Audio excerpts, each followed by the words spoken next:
সুপ্রভাত। আরও একটা নতুন দিনে নতুন একটা মিনি ব্লগে তোমাদের সকলকে স্বাগত জানাচ্ছি। প্রত্যেক দিনের সকালটাই আমাদের এইভাবে শুরু হয় হেলদি ওয়েতে, আর এটাই হচ্ছে আমাদের হেলথ সিক্রেটস। সংসারের কাজকর্মে ঢুকে পড়েছি, অনলাইনে জিনিসপত্র এসেও গেছে, আর এখন যাচ্ছি এই জামা কাপড়গুলো ভেজানোর জন্য। হেলদি ওয়েতে দিনে শুরু করেছি, ব্রেকফাস্টটাও হেলদি রাখারই চেষ্টা করেছি। সেই মতো বয়েলড এগ, খেজুর, আম, পাকা পেঁপে আর আপেল, এই সমস্ত কিছু দিয়ে আজকের ব্রেকফাস্ট টেবিলটা সাজিয়েছি।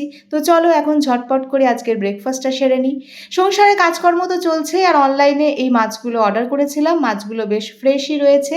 এদিকে ছুটির দিন, কিন্তু মিস্টার বাগচি তাও রেডি হয়ে বেরোচ্ছে। ওর নিজস্ব কিছু কাজকর্ম রয়েছে, সেগুলো সারার জন্যই এখনও বেরোলো। আমি এদিকে সংসারের কাজকর্ম প্রায় শেষ করে ফেলেছি, কাঁচা ধোয়াও কমপ্লিট। আর ওয়েদারের কন্ডিশন না কিছুই বুঝতে পারছি না, কিন্তু বেশ কিছু মোটা জামা কাপড় রয়েছে, তাই ভাবলাম এগুলো ছাদে এসেই মেলে দিয়ে যাই। এই মুহূর্তে ফ্রেশ হয়ে গেছি, আর দেখে বুঝতেই পারছো লাঞ্চও হয়ে গেছে। আর এখন আমলকিটা এনজয় করছি। আর আমলকির হেলথ বেনিফিটস তো আলাদা করে বলার কিছু নেই, ভিটামিন সির খুব ভালোই একটা সোর্স। তো চলো আজকের দিনটা তো হেলদি ওয়েতেই কাটানোর চেষ্টা করলাম, আর মিনি ব্লগটা এই পর্যন্তই রাখছি। আজকের মতন টাটা।